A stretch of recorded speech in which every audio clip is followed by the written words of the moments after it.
Hello everyone, welcome to Cricket World TV. Jim White here with John Pennington again. Hello Jim.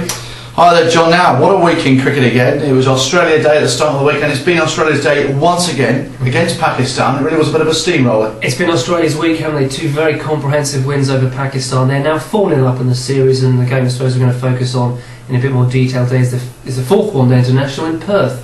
But 135 runs was the margin and it wasn't really very close. Now, well, Australia batting first, I think would like to put a big score. Very fast ground, isn't it? A really good wicket at Perth traditionally.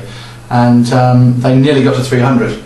They did, and they did very well because they were reduced to 110 for 4 relatively early on. But Mike Hussey had a bit of a form dip. That century in the last test of the Ashes really seems to have given him his confidence back, because he can hardly stop scoring runs. Now, he made 67, very correct, very nice innings from him. But to a real surprise, Nathan Horrocks came out and blasted 53 in just 39 balls. It looked like Pakistan were only going to be chasing maybe 220, 230. He came out, hit 1 4 and 4 brilliant sixes. He really did make batting look a little bit easy, and got them up to 277 for 8. So good effort there by Australia, and some bowling highlights there. Mohamed Asif has bowled very well throughout the tour. You might say he's been perhaps let down a little bit by his fielders and batsmen, but he took 3 for 42 and really did much of the early damage.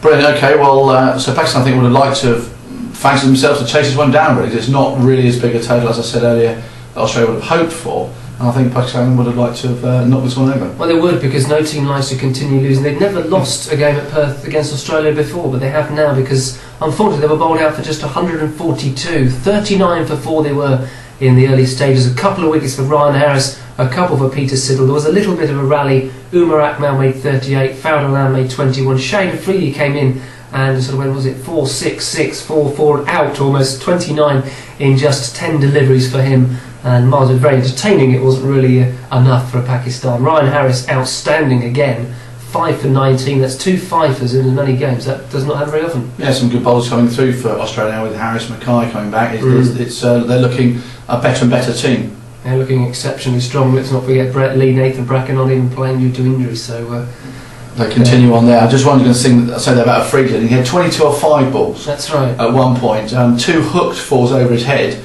and then 2 straight 6 in the other direction. So keeping his wagon wheel nice and even. Okay, well that's Australia-Pakistan for the moment. Rest of the week? Well, obviously we talked a little bit earlier on the week about India thrashing Bangladesh by 10 wickets. I want to make mention of Scotland.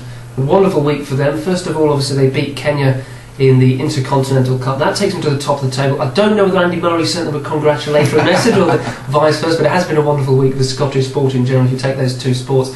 And of course, just looking ahead, I suppose, India have named their squad to play South Africa. Some newcomers there, Abhimanyu Mithun and the wicketkeeper Riddiman Sahar. But of course, no Rahul Dravid, no Yuvraj Singh, so they're going to be tested.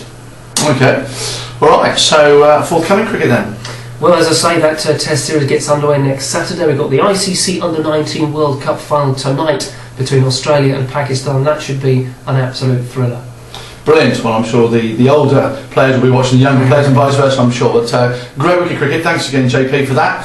Your wonderful insight as ever. And we look forward to seeing you here again on Cricket World TV.